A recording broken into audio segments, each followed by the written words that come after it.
Mary Kay on the fan hotline. Mary Kay, your dedication to this program is outstanding. We know you just landed. Thank you for your time. Oh, no problem. Anything for you guys, that's for sure. Are you on the jetway?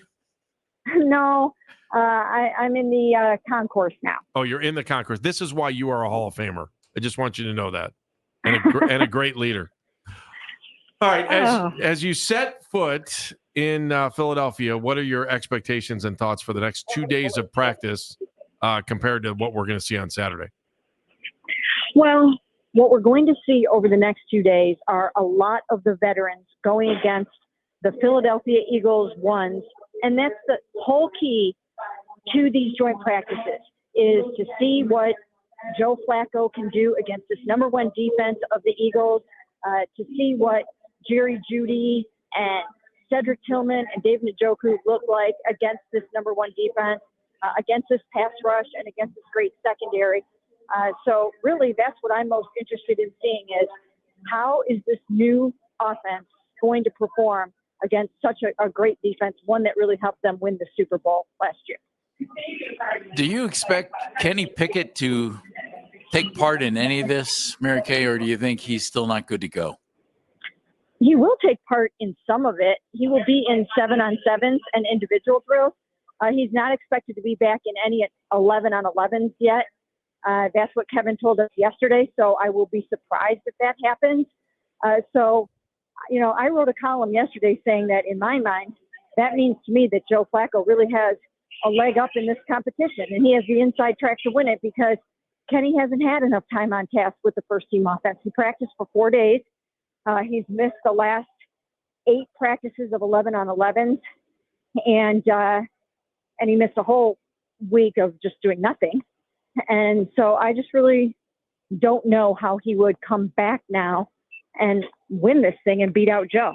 See, that's what I'm thinking too. If he doesn't take part this week on a high level, like the same level as Flacco, I don't know how the team could turn around and name him a starting quarterback based on what happens leading into the third preseason game and maybe in the third preseason game. If that doesn't happen, is he your backup quarterback? Yeah, I would think that he could be your backup quarterback, but they don't really have to worry about that so much because you can go game by game on that. You can mess around with practice squads and all that kind of stuff.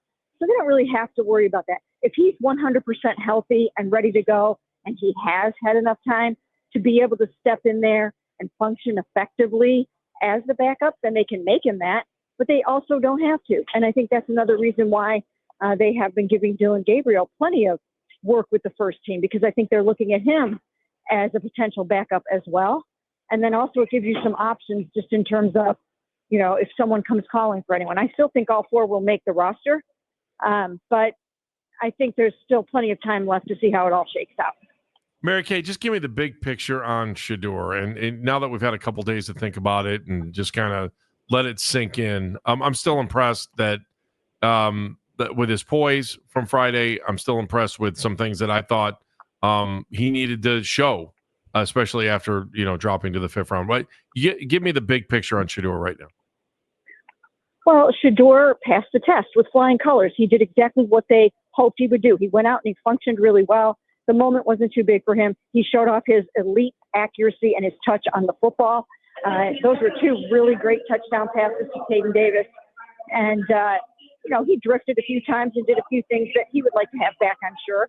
But for the most part, he functioned really well. Now, the thing to remember, and the reason why I also wrote that he's a long shot to start week 1, is the fact that Kevin Stefanski sets it up so that his young quarterbacks do look good in these preseason games, so that they can play fast. If you look back over the stats over the years, Joshua Dobbs played well, Tyler Huntley played well, DTR played well in preseason, and it gets everyone all excited, and that's great.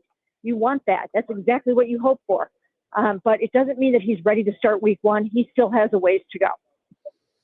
Mary Kay Cabot joining us from McLeanDealerCleveland.com. You've written some great pieces over the years about Myles Garrett. Unfortunately, some of them have been about his driving habits, including the one that's out there now. You've talked about how his family members have talked to him and everything. What's going to slow this guy down, Mary Kay? Yeah, I was surprised about this. And while I was on the plane, I was working on a column I'm trying to figure out what I wanted to say about this. And I feel like I need to say something because when Shedeur Sanders got his 2 speeding tickets, I talked about what a concern those were. So I really feel like I need to weigh in on this.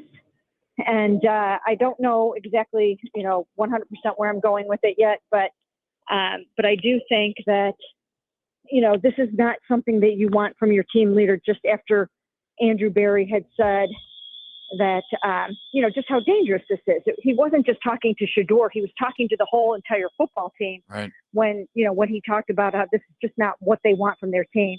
And of course I wrote for today in my story that, Jimmy Haslam came out and asked Myles Garrett to even be more of a leader this year. And this is just not something that you want from your team captain, team leader.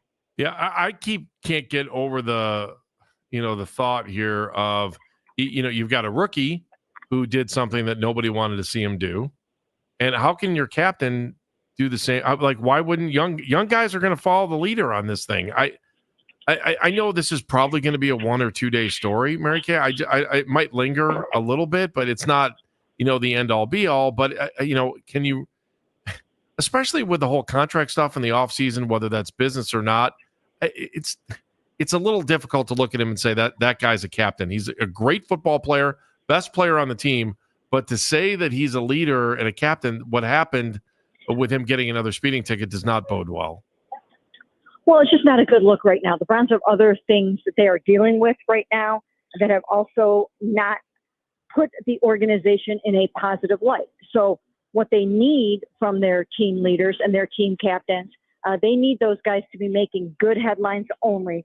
So I'm sure that they're not happy about this. I know they're not happy about this. Once again, just less than a month after Andrew Berry came out and sort of harshly rebuked Shedeur Sanders for his own speeding incident. So again, it's not like he went out and broke some kind of, did something criminal or anything like that, but still it is just not the kind of headlines that you want anybody on the Cleveland Browns to be making right now. Mary Kay Cabot joining us from the Plain Dealer, Cleveland.com. What have you thought of Dillon Gabriel so far? Well, here's the thing to remember about Dillon Gabriel, and a lot of people lose sight about this. Dillon Gabriel was asked to do so much more than Shedeur Sanders has been asked to do so far in Browns training camp. He and Kenny Pickett were bearing the brunt of the installation of the new offense. They were being tasked with trying to figure out what was going to work, what wasn't going to work. So the concepts, the calls, everything was a lot more for Dillon than it was for Shedeur. And both of them have done a really nice job with what they have been asked to do. Dillon sacrificed efficiency at times for, in the name of trying to help get this new offense up and running. So that's what people have to think about when they think about Dillon Gabriel. And, now he's had the hamstring, so he really hasn't had an opportunity to show what he can do when maybe they have pared down the offense a little bit or streamlined it a bit to do the things that he does really well. Let's size up some other positions. What do we learn about the skill position guys, the running backs and the wide receivers? Well, I think that Jerry Jeudy has looked really good. He's heating up really, really nicely with Joe Flacco. So he's looked good. I think we still need to see some more from Ced Tillman. I think he has some more explosive plays in him that we have yet to see. I think there's more there than we have seen so far from David Njoku. I think Harold Fannin has done a nice job. I think it's unfortunate for the Browns that they don't have Quinshon Judkins yet. I think that is hurting them in a huge way at this point in the season. This is a pivotal week for them, and they still don't have him, and we don't know when he's going to be back with the team. So there are some good things offensively and some challenging things offensively. With Judkins' situation, Mary Kay, and not opting for the speedy trial, pushing it back until what looks like the end of the season, that would give him the opportunity to play this year, if I'm correct. What does that do for the Browns, and what do you think it would do for them if they suddenly sign him and bring him into camp? That's kind of a tough sell, isn't it? Well, they have been known to let the legal process play out with a player and bring him in and do what the player needs to do. Now, it's not just the legal system that they have to deal with. They also have to deal with the NFL. So I'm sure there's a lot of behind the scenes stuff going on right now. The NFL takes these matters very, very seriously. The Browns take these matters very seriously. I don't know where it's going yet, but I do know that all parties take it very seriously, and we'll just have to see how the league will weigh in on this. Mary Kay, again, like when we're watching on Saturday, if you're a fan watching, is it sort of an optical illusion? Because I think fans buy into what they see when they watch these games on TV, but knowing that the busy work's going to get done during the week, is it sort of an optical illusion for fans that are watching the game on Saturday? Well, I do think that you have to, take these preseason games with a big grain of salt. They're not game planning for you. They're not taking away your weaknesses. They're not necessarily out to get you the way they're going to be in a game. So I do think that you have to kind of temper the enthusiasm a little bit, find things to be encouraged and excited about, which is great. That's what Browns fans should do. But also just keep it in a bit of perspective as you go through it. Last thought, you think starters play week 3 of the preseason? Yes, I do. Okay. I think that will be the dress rehearsal game, and they will play. I don't know if they'll play the whole first quarter. That's probably what I would do. I'd give them a quarter to get into a little bit of a rhythm, maybe even a little bit more than that. But yes, they will play. All right, Mary Kay, thank you for stopping and dropping everything while you were at the airport to talk to us today. We do appreciate it. Thank you, Mary Kay.